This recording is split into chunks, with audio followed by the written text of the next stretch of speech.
आप सभी का ब्लॉग स्पिरिट चैनल में सुस्वागत है। आज हम देवताओं का गड़े हुए धन पर क्या अधिकार होता है और क्या संबंध होता है, इस धन को हम प्राप्त करने के लिए किस प्रकार का प्रयत्न करें और हम कामयाबी को हासिल करें।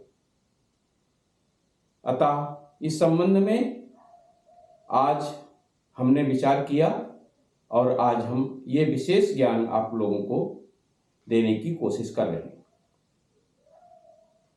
देखिए,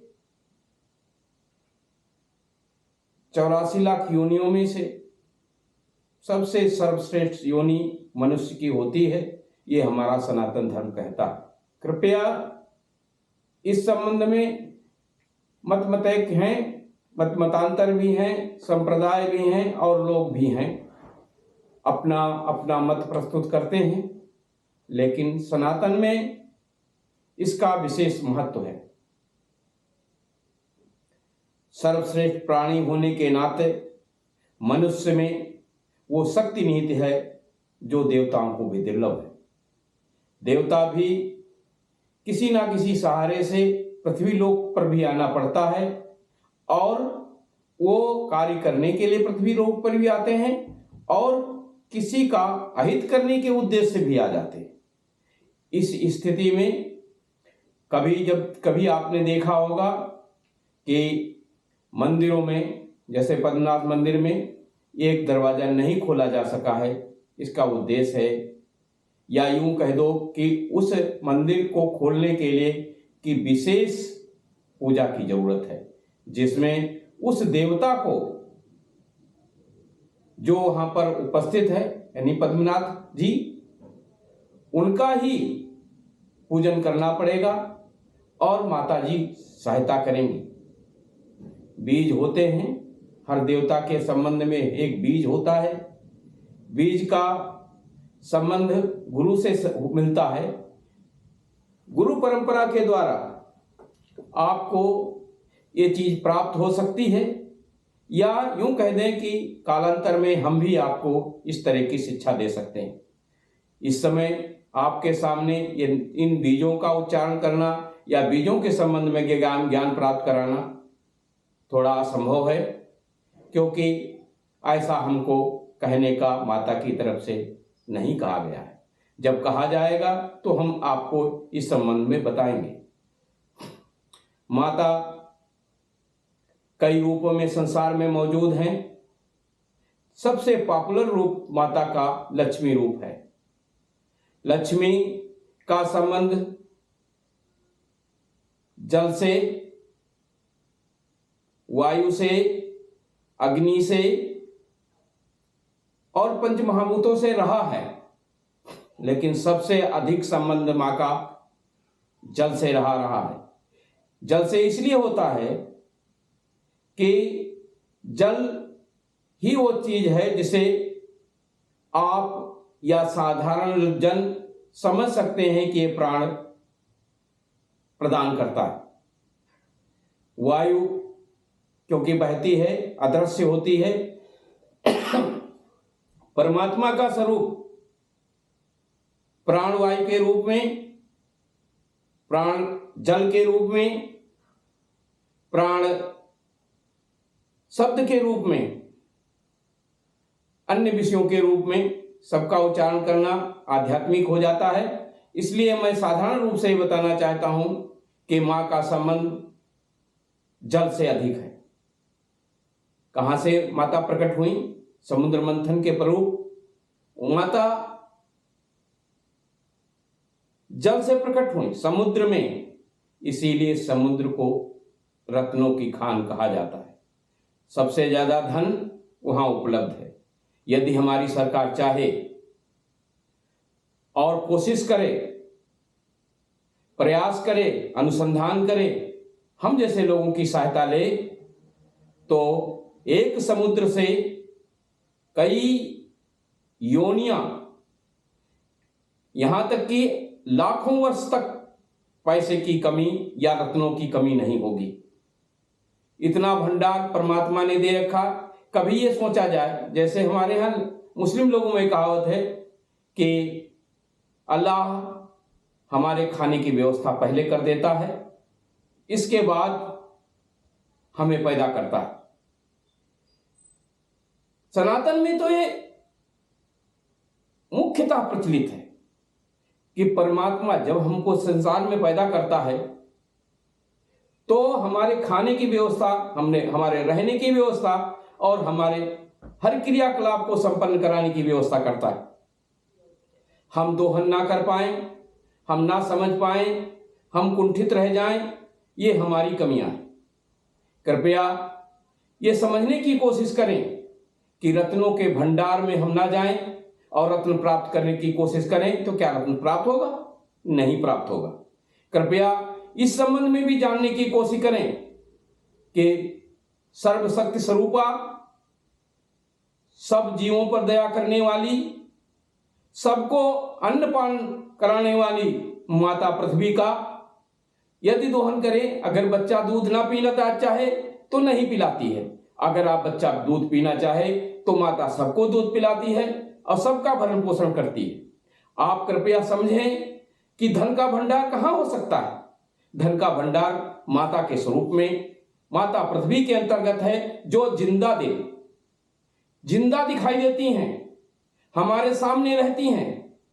अरे जिस माता के बिना एक पैर भी हम संसार में नहीं रख सकते और उसका हम आदर ना करें, उस पर रक्तपात करें, उस पर एक ऐसी चीजें करें जो एक मनुष्य मात्र के लिए ठीक नहीं है। कृपया सभी धर्मों का उद्देश्य होना चाहिए कि जीव मात्र में हम सर्वश्रेष्ठ इसलिए हैं क्योंकि हम जीवों पर दया करने के लायक हमको बनाया है ईश्वर ने, और हम उस दयामयी माता के क्रियाकलापों को और उनकी दया को प्राप्त करने के लिए उनकी अच्छी प्रकार से सेवा करें। अगर हम बाहर की माता का या पृथ्वी माता का सेवा कैसे करेंगे, ये आप पर्यावरणविदों से जान सकते हैं।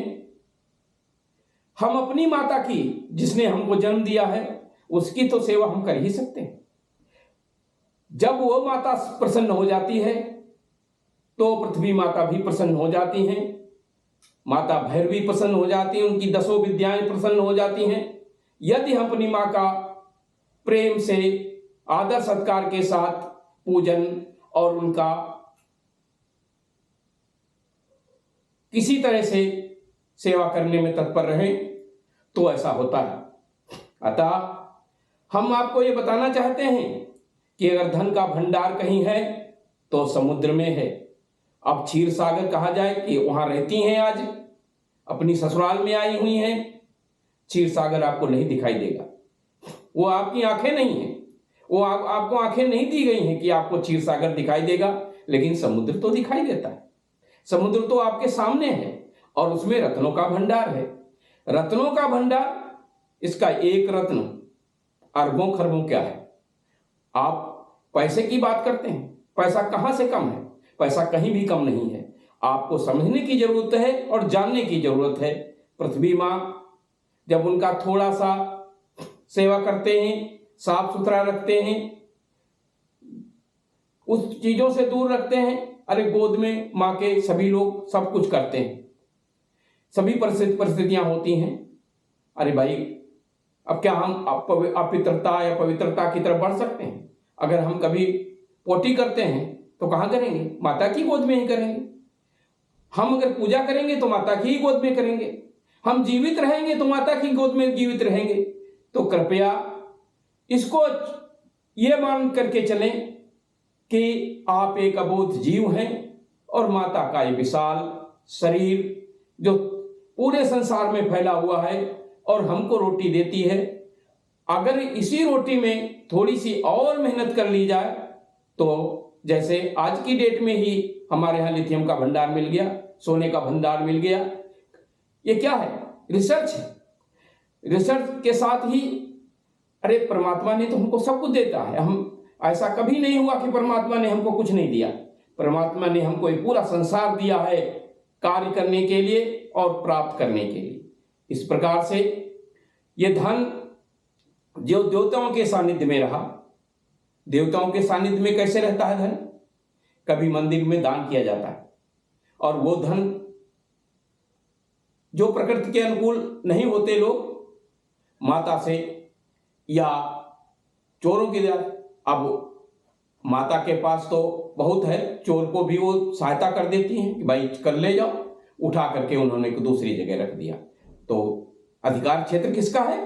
अगर हनुमान जी के मंदिर से निकला है तो हनुमान जी का अधिकार है, माता जी के मंदिर से निकला तो उनका अधिकार है, भोलेनाथ जी के मंदिर से निकला तो उनका अधिकार है, यहां तक कि गुरुद्वारा मस्जिद या कहीं से भी निकला है तो गुरु का अधिकार है, अल्लाह के दरबार मस्जिद से निकला है तो उनका अधिकार है, उनके पैगंबर का अधिकार है।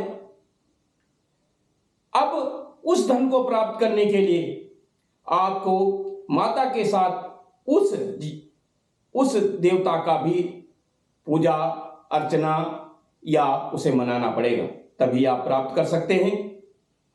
इसको प्राप्त करने के लिए कुछ विशेष परिस्थितियां हैं, कुछ विशेष कार्यक्रम हैं, कुछ विशेष पूजा होती है। उस पूजा को समय आने पर आपके सामने प्रकट करूंगा और ये कोशिश करूंगा कि आपको इस तरह का भी धन आपको प्राप्त हो। अतः आपको ये जानना चाहिए कि जो जीव संसार में आया है वो जीव का संरक्षण आपके हाथ में है और अपना संरक्षण भी आपके हाथ में है। अब इस संरक्षण को प्राप्त करने के लिए सब एक मतैक्य ना करें, सब एक ही है, मनुष्य मात्र सब एक ही है, विभेद लोगों द्वारा पैदा किया गया है और लगातार विभेद पैदा किया गया है, इसीलिए ही हम कमजोर रह रहे हैं। यदि पूरा संसार आज तुर्की के ऊपर जो कुछ हुआ और सनातनी लोगों ने सबसे पहले जाकर के उनकी सहायता की, हमसे विभेद क्यों करते हो भाई? हम चाहते हैं कि हम अब एक साथ रहें, एक जैसे रहें, एक जैसा स्वरूप है, एक जैसा रूप रंग है, एक जैसी बात है, एक जैसी सोच है, एक जैसे रहते हो, फिर विभेद कैसा है? क्यों विभेद करते हो? किसने कहा कि विभेद करो? आप संयुक्त प्रयास करें, सबका विकास, सबका प्रयास और सबका कार्य सही ढंग से होना चाहिए। यही ईश्वर को पसंद है, यही परमात्मा को पसंद है, यही अल्लाह को भी पसंद है, किसी भी गुरु को भी यही पसंद है, हर माता पिता को ये पसंद है, हर धरती माता को भी पसंद है। और ये जो सागर 3 गुना ज्यादा है उसका कारण क्या है? ये सागर जो 3 गुना अधिक है उसका भी कारण यही है कि आप बड़ी बड़ी चीजें, बड़े बड़े रत्न भंडार, सोन भंडार जो कि आपके पहाड़ों में, आपके गुफाओं में, कंदराओं में छुपा हुआ है, वो समुद्र के द्वारा ही वहां पहुंचा हुआ है। आज भी समुद्र में सब रत्न भंडार है, लेकिन प्राप्त उसी को होगा जो उसमें कार्य करेगा। कहावत है, जिन ढूंढा तिन पाइया गहरे पानी पैठ, मैं बपुरा बूढ़ा रहा किनारे बैठ। कृपया इस संबंध को, इस बात को अंतर्मन में जाने, समय आने पर ये सब चीजें उजागर करूंगा। अगर ये वार्ता आपको पसंद आई है तो कृपया शेयर, लाइक और सब्सक्राइब करें। हमको ये इंतजार है कि आप हमारा वॉच टाइम और 1000 सब्सक्राइबर जल्दी से करें, जिससे मैं अपने अंदर छिपी हुई सब चीजों को आप तक पहुंचा सकूं। यही मेरा प्रयास होगा। धन्यवाद।